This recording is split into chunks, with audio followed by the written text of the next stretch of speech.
Welcome to another episode of the Impakt Podcast. My name is Jeff Welsh. And my name is Mike Hudgens. And thanks again for coming to a second episode number 2 of the podcast reboot. True. We finished one last week, and here we are on week 2 doing the second one. So it's no longer a fluke; it's a pattern, right? Yeah, that's true. I mean, once you've got 2, it's just like it's an official show at that point. For sure. So yeah, all right. So welcome again to the second episode, and yeah, we had a pretty interesting episode. I think last week we, for those of you that had the opportunity to go online and check it out, we just loosely talked about who Impakt is as an agency, what the different teams are that we have, and the things that we do and we're special at. Had a few hiccups, didn't we?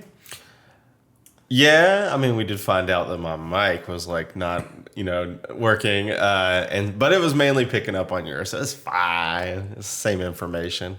But yeah, I know. No, we had some sound issues last episode, but we'll get that fixed up here. I'm confident we've got that fixed this time, and just get a little bit 1% better every single week. Yeah, that'll be good. But yeah. So last week we discussed who we are as a company, the things we do, and this week I thought it would be very appropriate to discuss something that Mike is super passionate about, because I know I could see him last week in the episode. He was getting really excited to talk about his specialty there, and I didn't want him to go too deep into that, because it is something that we could talk about honestly. Mike and I could talk about it for a long time, hours.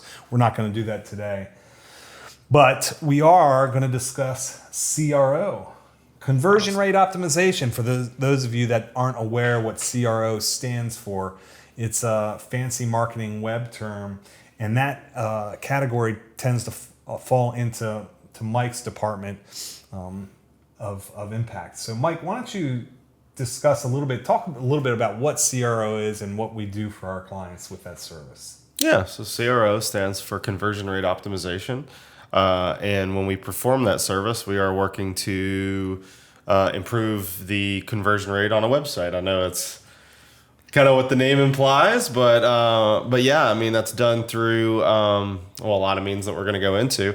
But it's essentially, bottom line, making a website more efficient for customers. So making it better at closing deals, let's say. Yeah. So I think, when people tend to hear that, especially if you're not like a marketing nerd or just really into the things that we do, like conversion rate optimization starts to sound real techie, guys, real crazy. But it is super important. And it's something that we haven't always done. We have for years now, but initially we did not. Yeah. And I mentioned it last time, but the way I always like to explain it is it's like what people do, because everybody understands this way, but it's like putting the milk in the back of the store. Mm-hmm. I mentioned that last time, but it's like everybody knows why grocery stores do that. It's because you pick up items on the way to get the milk. It's the digital form of that. So that's, in my opinion, that's AOV, but it's really about, say, everybody calls it conversion rate optimization, but really the bottom line metric that I personally look at is revenue per session. Because if I run a test that increases conversion rate slightly, but it massively increases average order value, or conversion rate even stays the same, but average order value doubles, well, that's the same thing as doubling the conversion rate, because you're still doubling revenue at that point. So if you have 100 orders and each order is worth $200, or if you have 100 orders, $400, obviously you just doubled your revenue. Same thing as if your conversion rate is 2% in that time and you end up with 100 orders, but then you double the conversion rate to 4% in that amount of time. And that means you would have 200 orders with the same amount of customers going to the website. I got you. So you actually answered my own question that was popped in my head when you said AOV. Now, of course, I know what AOV stands for. Average order value. I didn't say that. Average order value. We're going to start to throw out these terms, and we got to keep in mind that there's a lot of people that don't know the lingo, and true, and we just kind of want to simplify it. But okay, so roll back just a little bit real quick. So when you mentioned the milk example in the grocery store, I started to immediately think of also the term end caps, or I guess end caps is the term that I want to use, but it's the same concept, right? Like when people go to check out at the grocery store, they all of a sudden they also have other options and things that they did not go in the grocery store for, candy bars or magazines. Right. So it's kind of the same concept. We can do some things digitally on your online store where we can increase the AOV. Yeah. And it's all about incentives, because people operate on incentives, whether that's the incentive to check out because the UI is pushing them to do so, or the incentive to increase average order value because of a benefit. For example, if you have a store and the average order value is, say, $37, it's a very low average order value, but let's say that's what it is, and you want to get it to $50. Well, one way to do that is to say, okay, we're going to put a banner on our site that says free shipping to domestic US for, orders over $50 or $60. Most people, when they see that shipping cost with whatever the common item is that they're going to buy, will say, well, I don't want to lose money on this. So then they'll increase their average order value, and you're doing it that way. So, and it's also there's 1,000 different ways to do it. You can do boxes of products. So instead of your go-to product, maybe you have a variety pack that you can get, that you're really pushing users to get, even when they're on the other product page. It's like, hey, did you know you could get this pack that has all these other things that we offer, or what? Just tons of little UI tricks like that will increase average order value. So there's 1,000 different ways to do it. So I was just thinking of something here, and we can go into the different ways and stuff a little bit later, but it's interesting. A lot of times we work with very medium-sized businesses, and sometimes some small starter businesses, but most times people have already been in business for a while. They're converting prospects into customers, and they're selling stuff, right? And they're just excited to get a sale. So maybe they're selling a $30 thing, and they just want to get as many $30 things through the gate as possible. But sometimes they don't think at a deeper level, well, what if I could actually get the average person to come in to spend $60 with me? Right. And because they don't think, well, gosh, if I only had $60 per person, I would really be in a good position as far as the business goes. Those are the type of things that we consult and help people with as well, right? Yeah, for sure. Especially if it's so some of the businesses we work for have thousands of products. Some of them have 10 products. And in the ones that have 10 products, sometimes they just have one really successful product. In those type of scenarios, they really want their users to try other things. So that's the type of situation where maybe a variety pack. We had this one brand a while back that sold a supplement that was a hydration supplement. Now, supplements are razor competitive. It is a very competitive advertising website, all that industry. And so a lot of people were going for this specific product, but they would get in these Zoom calls with me, and they would really get me excited about whatever the new product that their scientists made, but a lot of their users weren't trying those new products. So I was like, okay, why don't you guys move the free shipping upward a little bit and come out with a pack, a variety pack that has the quantity that most people buy of your products, plus a few other things. Because most people with a product like that, once they get hooked and it's providing them value, if they really believe in their product, they can take a lower margin on the box at first or something, almost give the other product away, knowing that people, their return customer rate maybe is over 50%. People are doing it grocery style, where they're basically getting that every time during a cadence, whether that's a subscription or they just come back to the store over and over, because thankfully it's a type of product you have to keep coming back and buying. So that's a good way of hooking people to more products that you offer, while also increasing your average order value, getting people to try the new stuff. So yeah, there's that was a concrete example as to the differences. Now with clients that have 1,000 products on their store, much more difficult, because people are coming for a wide variety of stuff, and they're usually looking for something very specific, whether that's, man, I could give so many examples, but whether that's suspension for their car, or because we work a lot in the automotive industry, or specific things for their specific car, their specific bike, that doesn't mean you can't offer one-time upsells like OTOs.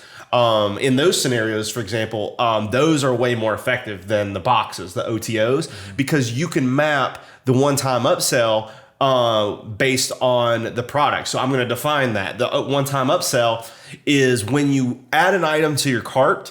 Depending on the item added, you can surmise information about the user and offer them a deal on a supplementary item. So say somebody added like, $1,000 or $1,500 suspension for their car or their Jeep. Some of our clients literally sell stuff like that.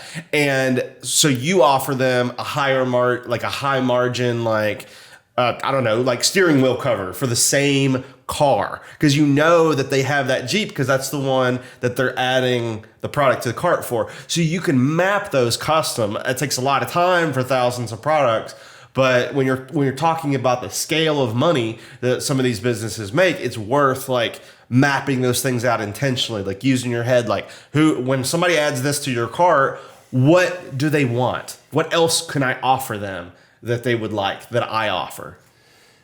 It's interesting. As you're describing that to me, I was thinking, well, how, and I actually know the answer to this, but like, I think I'm trying to get to a point so you can describe to our viewers here. Like, how do we know exactly what people are looking at on the site, on their website? Like, how are we able to make the hypothesis that we think that people might be interested in this thing by actions they're already taking on the site? Yeah, so there's a few different ways. I'll go over 2 or 3. I don't want to take up like more than a few minutes. Just a couple on examples is helpful for anybody. Yeah, concrete for sure. So, you know how when you go to like Amazon, you see like items frequently purchased together? Yeah. You can do that with analytics with your Shopify store. You can see like which items are typically bought together. Okay. So that's one way of doing it. Now, a lot of the hypotheses that we're talking about with like CRO come from the heat maps and the recordings. That is more observational because it's not like a human being. Even if you watch thousands, like I do, I watch thousands of recordings of users interacting with websites every day, like probably hundreds every day, but some days over 1,000.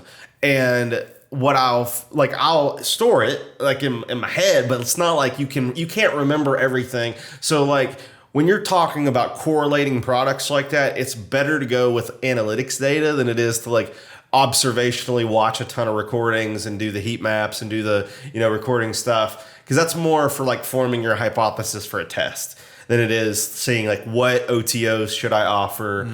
But it's also like the business owner normally knows. Like the business owner can typically say, okay, my customer, when they buy this, they would buy, like, yeah, because they know their products. They know their products well. But I mean, at the same time, I know for a fact, because we've been doing this for a long time, but like most people that come to us, medium-sized businesses, sometimes the larger sized businesses, really have no concrete evidence of where people are going and navigating through the site. Like they just haven't gotten themselves to a level to where they can do the heat maps and the recordings like you're talking about. And I think that's a lot of that helps us provide a lot of the value that we do for our clients, because not only are we able to look at the data, we can look at that physical actions. Just like if I sat you at Walmart between the register and the clothing aisle, and you sat there and you watched all day what the actions they're taking. When they go to those end caps, are they adding a Snickers bar and a bag of Funyuns? Yeah, that's essentially what I'm doing. It's the same kind of thing. But you said you watch hundreds of these a day? Yeah.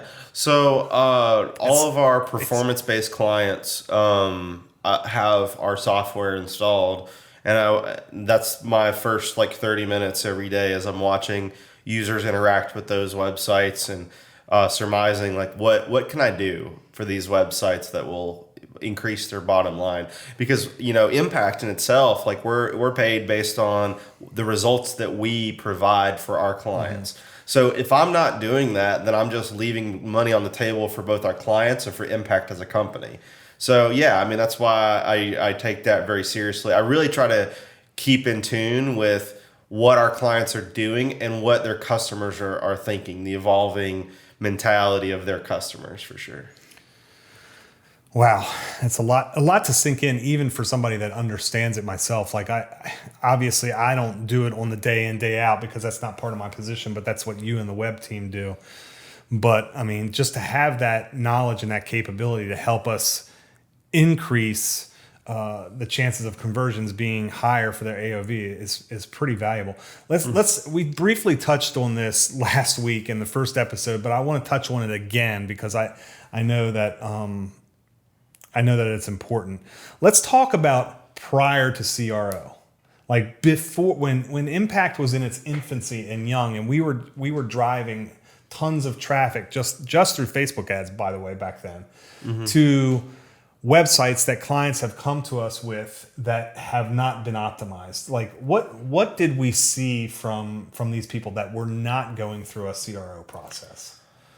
Well, it's just, so some people had their website together, some didn't. So the ones that didn't, because we didn't have the process we have now, they struggled a lot because the bidding for impressions and clicks on social media, or specifically Facebook or Google, is very competitive. You're competing with people who have more efficient websites. So us as a company, in those clients, like their vehicle for conversion wasn't there. So it's like we're racing in NASCAR, but we don't have a tuned up car. We're putting all the gas in, we're doing everything as the pit crew, but the car itself is a broke down piece of junk, and we're trying to win the race. So what we try to do is start with the car, make it as competitive or more competitive than everyone else. I like to take a business and say, okay, they're $100,000 a month, 200,000, whatever, maybe up to $1 million to 10 million, whatever, and look at the businesses that are larger than them and see how can I make their stuff function and work better than everyone else, including the people that are 10 times bigger than they are, so that they can become that size. Because to become that size, they need to be able to win against the big guys with the big ad spends on those users, like those specific people that you're bidding for to get those impressions. If your website is twice as efficient as everyone else's of converting customers, guess what? That means you can bid the most for the ads, because you can get down to, scaling on the thing to a point where nobody else can. Because the same customer will be more likely to convert on your website because it's better at informing them.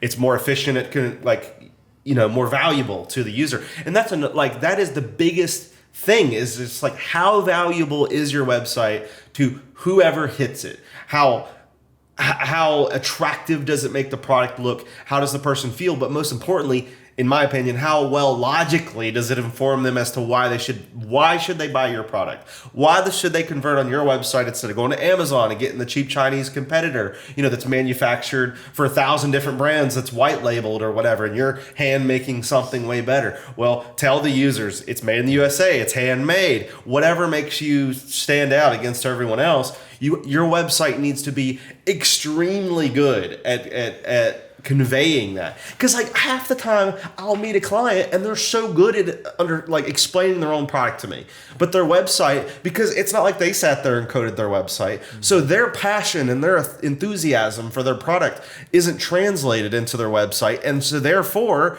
it's like there's a disconnect between what the owner is able to tell me about their wonderful product and what the website is telling me.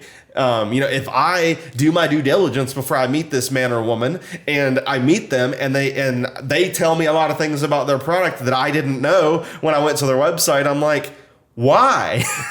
Yeah, I mean, I think that's sometimes a challenging thing, right? Like I know I've been this way myself with Impakt and other businesses that I've owned, and seen so many businesses all the way back to the days when I did print catalog production and stuff. The owners love and they have a passion for the work that they do and the products that they sell. Most times, sometimes they've just been doing it for so long they dislike it, they act like they like it.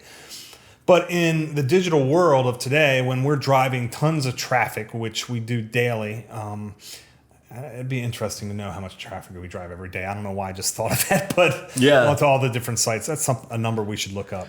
But You know what would be cool is if we, sorry, real quick, you're if good. we had a widget on our website that goes into the I Facebook know exactly where API you're going. and like adds it all together, like it like spits it Nerd out. alert! Here we go. These are the type of things that we talk about when we're not on camera. Yeah. But Anyways. but what I'm getting at is like the owner knows the information. They think they've conveyed it on their website. Sometimes they have not. Sometimes they have. But they also, because I come from a UI, a user interface background, like a lot of times the sites are not optimized to be the most efficient as far as like the user experience. Because let's just face it, guys, how many of you, raise your hand, if you've actually gone to purchase something online, you've gone to a website and the experience has been terrible, or it's been very difficult to find what you're looking for, or like there's a bug, or there's too many banners. I mean, Or you have questions that are unanswered. or you have questions that are unanswered and no way to figure that out quickly because Yep. they don't have chat That's set the up. key word, quickly. Yes. Makes it so you can't impulse buy. Because they're ready to buy. Yep. Like right now, they're ready to buy. And it's, again, same thing at Walmart. They're going up to the register with their milk and their ground beef. But they see the Funyuns. Yeah, the and they're candy like, bar, or the Funyuns. candy It's bar, like, or look, like it's the right magazine, there. It's right or there. the bag of beef jerky. Yeah. Mike loves I beef love beef jerky. But, And it's um, like even Google does this with their food. Like, Right. like they make it so you have to reach further to get the unhealthy food. And just doing that actually decreases the rate that people will do it, because people will take the path of least resistance. So that's another level of value that we provide, and we can go into that on another episode, I'm sure. But, you know, making the experience to be quick and have the least amount of tension possible between the person that's ready to just plug in their credit card number and buy. Yeah, Right? absolutely. So yeah, well, I mean, we could go on forever on that topic. Mike, what's just out of curiosity? So, hypothetically speaking, a customer comes to us, they sign up for our service, we get them into the CRO process first because they see the value in it and they're ready to go. Like, what's an average like good increase in sales, like X increase in sales? Like, we run some tests on a campaign with like how the website is now versus some adjustments that we make. What's a good increase of conversions? I would say Ballpark. I'm just No, that's okay. I would say baseline, what I strive for on each one of our CRO clients is a minimum of an increase of 50%. So that means if your conversion rate is 1%, I want to get it to at least 1.5. So if somebody's or 2%, then I want to get it to 3 or whatever. So take your conversion rate, or either your conversion rate or your revenue per customer. Okay. Whichever. Because like sometimes I'll do it through both, conversion rate. Sometimes I'll use, revenue per session. Right. But sometimes I'll do it through conversion rate. Sometimes I'll do it through average order value. Just depends on what the low hanging fruit for that website is. But my goal is, and that's why I put a minimum barrier in place as to like how big does a client need to be to qualify for CRO, and that's because of how time intensive it is on my side and what we have to charge for it. So I want to make sure every single CRO client that we bring in, that I'm going to like bring their money back to them. So all right, hold on. So you're saying that when somebody comes on board to work with Impakt, they need to be at a certain level of revenue, like sales on their site, before really it kind of makes a lot of sense for them to me to do it professionally. Yes. Okay. And I can say it if you want. I mean, yeah, sure. Yeah. The minimum that I recommend for us to do it is a minimum of like 30 to 50K a month. Okay. In sales. Yeah. And it really depends on the industry as well. Because if it's like 30 to 50K, but it's like a razor thin margin industry, then maybe even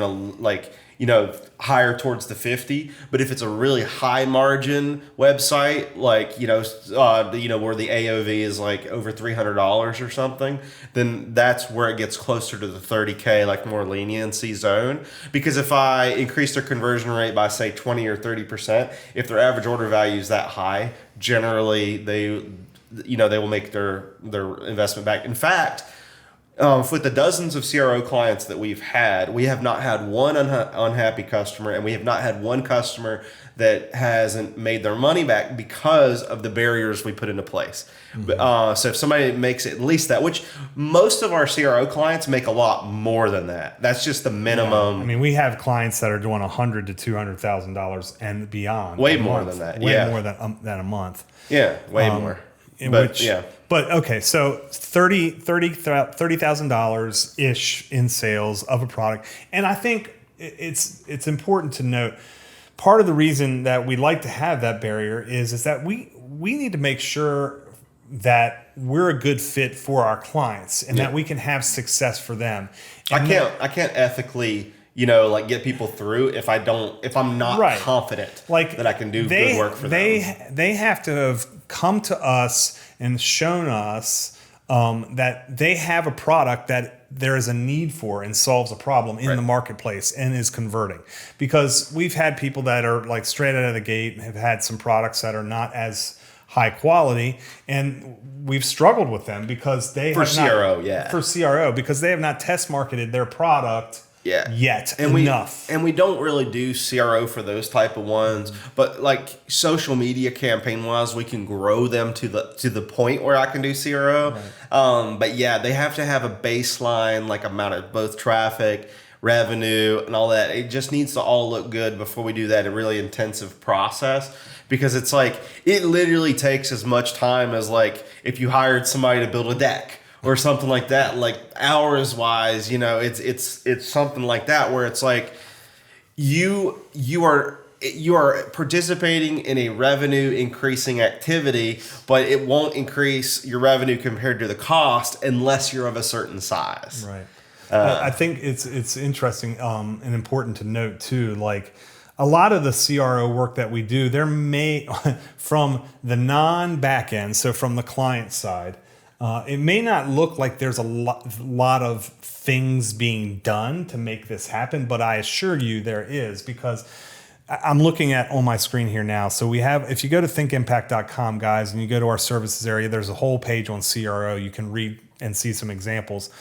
But for example, like this one client that I'm looking at, they have about 3,688 sessions before they came to us, and then after we made some adjustments and we ran some tests, and with about the same amount of sessions prior to the adjustments that we make, which sometimes is as simple as the sticky add to cart that you mentioned before, or just some minor adjustments.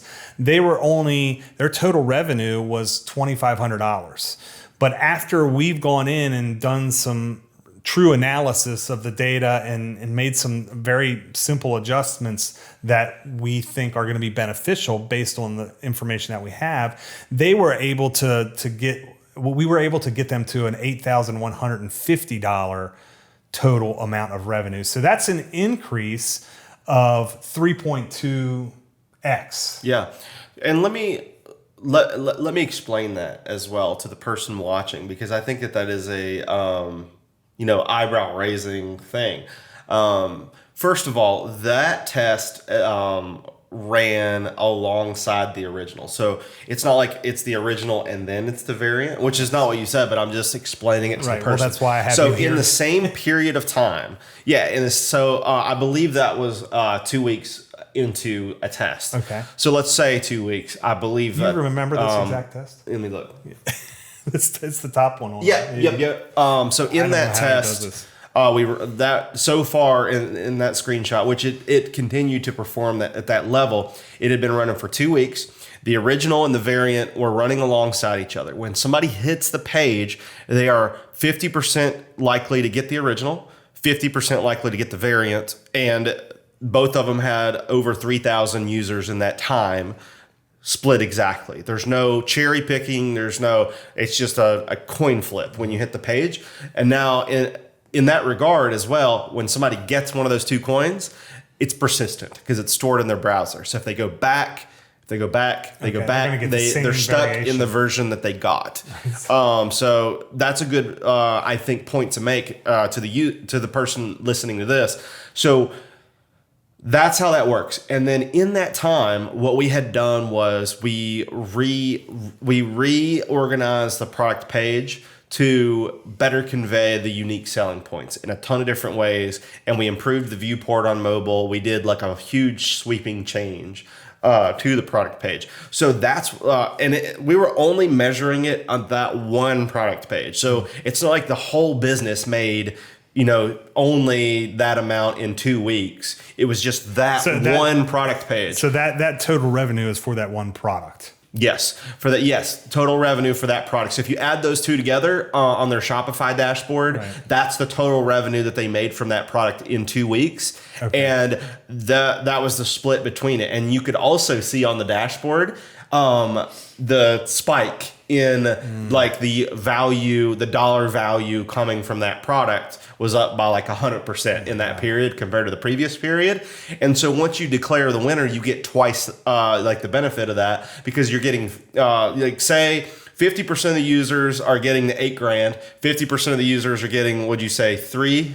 $3,000. So $8,000 and $3,000. 2,500 before, 8,100 after. Okay, so let's say 2,500, $8,000. Okay. Once you declare the $8,000 one as the winner, you get all those other users over, and so it'll go to 15 or 16,000. Right. So instead of a total of 11, once you've declared the winner of the test in that same period, instead of a total of 11, you're getting a total of around 15 or 16K. So that one test is worth in a 2-week period like $4,000 or $5,000 for every 2 weeks, forever on that website. So, all right. So I want to make sure you guys understand following, and I know it's a lot. You might have to scrub back and watch. It's math. I want you to make sure that you guys understand what we're referring to here. So basically, we're verbally outlining the concept of the test that we would do for a client on their website prior to sending them a boatload of traffic, right?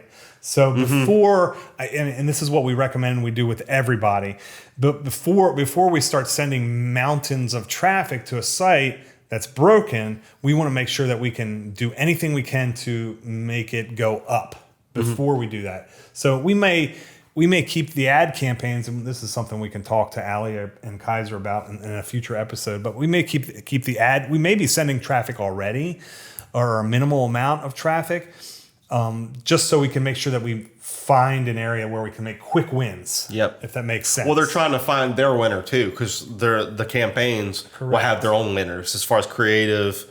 Correct. Right. So, I mean, that's it makes a lot of sense to me. I mean, I understand this process because we've done this for years at this point, but not at the level that you do, but because you and the web team are the ones that are doing it. But like how important it is to make sure that we can find areas, and that's just one test, guys. So when we get a new client, so we've had clients come to us just for CRO. We've had people come to us for the whole shebang. How many tests do we generally run for a CRO client throughout the whole course of the package that they purchase? Do we do it all, do all those in a row and optimize fully before we actually let it all loose, or should we do like one at a time over the course of a long period of time to just continuously make improvements, if that makes sense? We typically run 5.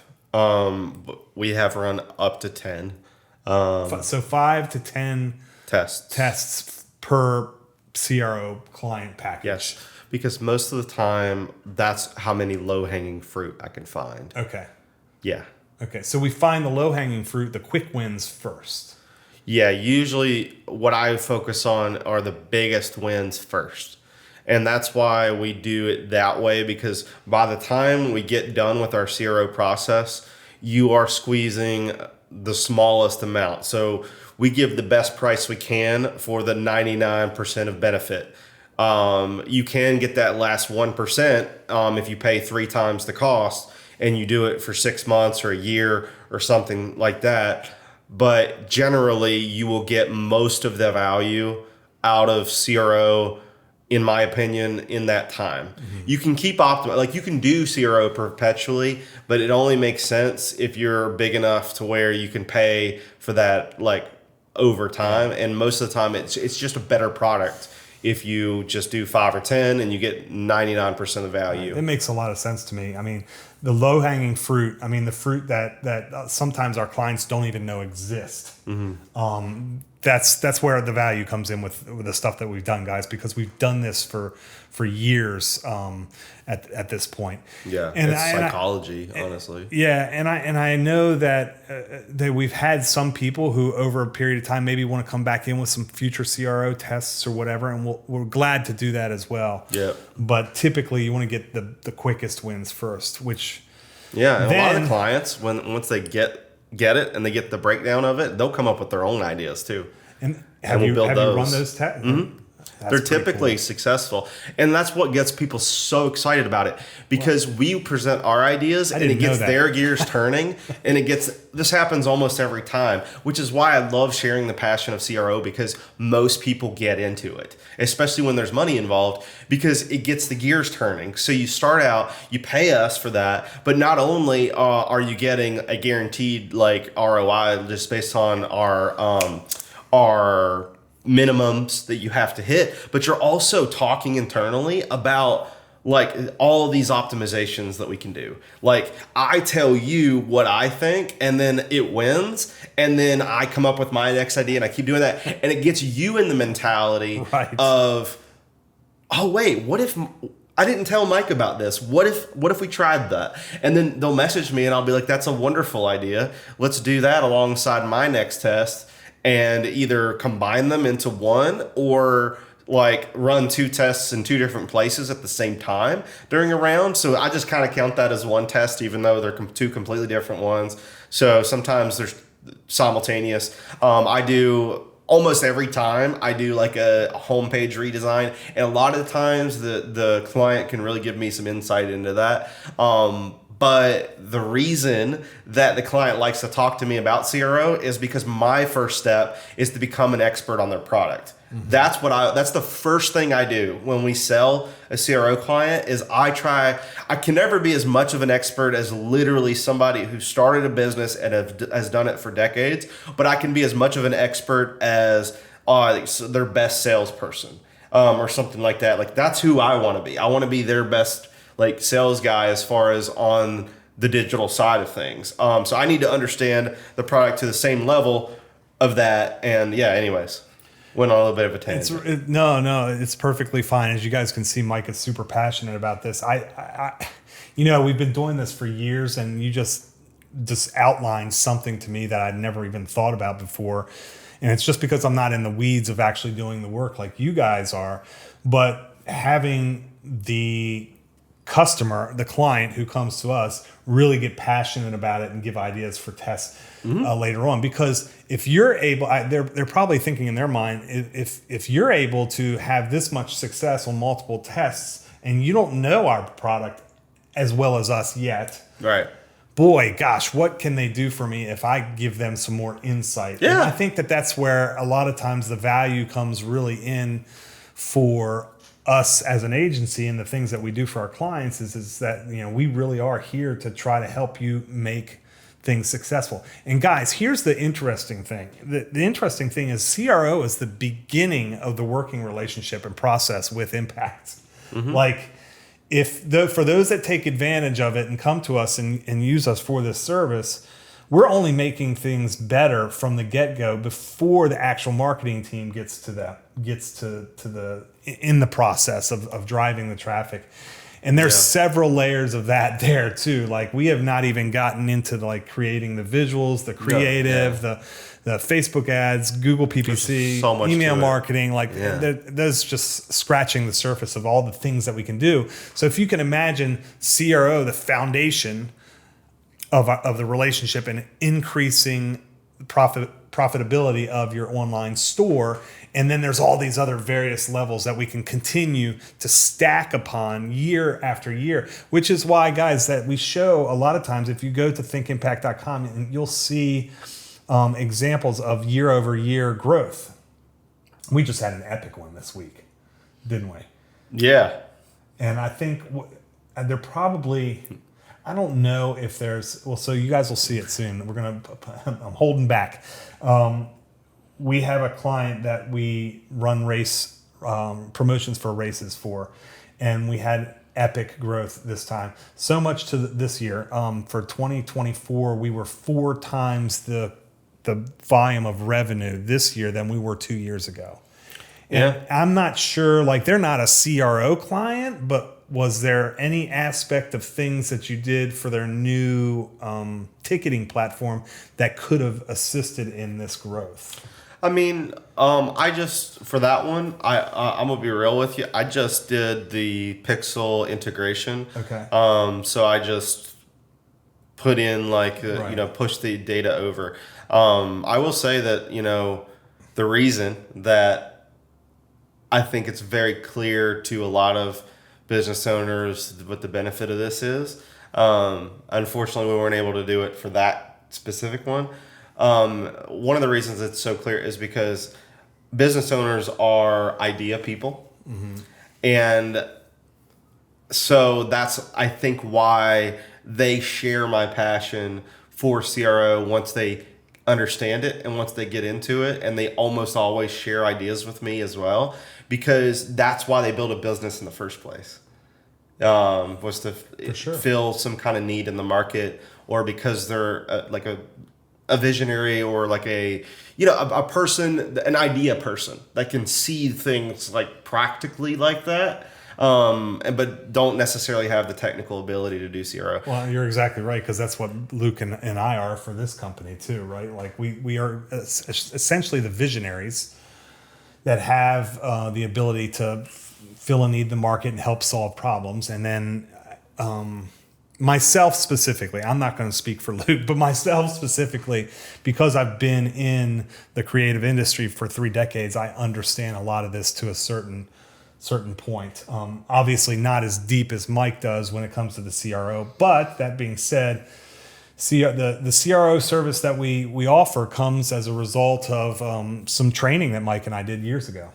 And I think that was a big turning point years ago when we went to that conference and that training in the business that we do. Like because 5 or 6 years ago now. I think so, because Impact's 11 years old, so this is at least 5 or 6 years ago. Yeah. Prior to that, we weren't doing the CRO service. Yeah. But ever since then, things have elevated as far as like the success that we continue to have at Impakt. What am I missing in regards to CRO, Mike? You think I'm sure there's endless things we can talk about, but to keep it at a reasonable length of a podcast. No, I mean, nothing we can't talk about in a future episode, because there's like so much to dive into. Like we didn't talk a lot about the process, so we're kind of previewing maybe a future episode. But like the process as far as what specifically for heat maps or for recordings, or how are the tests run, like what different softwares, whether that's in-house or external, do we use. But to be frank, a lot of like under the hood process might not be as entertaining. So what I might do for that is just talk at a very high level instead of a low level on like generalize instead of getting to the nitty gritty of it. And I think that's kind of what we've done with this too. And all of the whole concept of having this podcast now is for us to kind of put our knowledge out in the universe for people to see. I want you guys to be able to get to know me as who I am, as one of the owners of Impakt. I want you guys to get to know Mike and the team. Next week, we're going to have Allie on. But I think that's the whole point, right? We can't sit here and talk. We could talk for 8 hours and still barely scratch the surface. But you guys aren't going to listen for 8 hours. Like the whole point of this is for us to give you some knowledge and some of things that we can do to benefit and help your business online, because that's the goal and the vision here at Impakt is to help businesses grow. True. And I gave a tip at the end of episode 1. Do you have a tip? I do have a tip ready. So we are at episode episode 1, I did the add to cart thing. You got to go back and watch it if you want to know specifically about the mobile add to cart. All right. Here's the tip for episode 2. Episode 2 tip is optimize the speed of your website. Like if your website is even slightly slow on like an older 3G network on a phone, it doesn't need to be heavy. It needs to load quickly. Optimize the speed of your site. Whether you need to hire a web dev for that or just compress your images, whatever. Your website, that's something a business owner can do. Your website will convert better if you compress your images, and you'll have almost the same quality, and it'll load way faster. Go to Google made a tool for that. It's called like Smoosh with a bunch of O's. It's free, and switch. Yeah, if you have a transparent PNG, that's lossless. Don't use a lossless format for web. Use like WebP. WebP is transparent just like PNG, but it's a lossy format like JPEG, something like that. Like, learn your file formats, especially if you're running gun doing this on your own. Learn your file formats and compress those freaking images. So there you go. And I think that's a really easy place to fall into. And I myself know better, but still at times when you're trying to get stuff done as fast as possible, it's an easy trap to fall into because you're not doing anything but hurting yourself for a slow loading website. Yeah. I'll give somebody a pass if their banner image is like 800 kilobytes or almost 1 megabyte. But no, like basically all the other images on their website should not be more than 100 kilobytes. Okay. Like 300 at most, but it needs to be way under that for most. So if you right click save as and it's 1 meg for each like team photo image, no, it's a waste of bandwidth. There, you can tell, guys. Mike's super passionate about this. But pro tip, there you go. End of episode 2. Well, hey guys, thank you so much for checking us out for episode 2 of the Impakt Podcast. I'm super excited about this. I mean, we've got so much value to deliver on a weekly basis. Honestly, we probably could do two of these a week easily. But I think that if I force the team to do 2 a week, they're going to shoot me right now. So we're just going to leave it for 1. We're shooting 1 on Thursdays and hope to push it live by Friday to Monday. So, all right, guys, thanks a lot for joining us for the next episode, and we'll see you in episode 3. Have a good day. See you.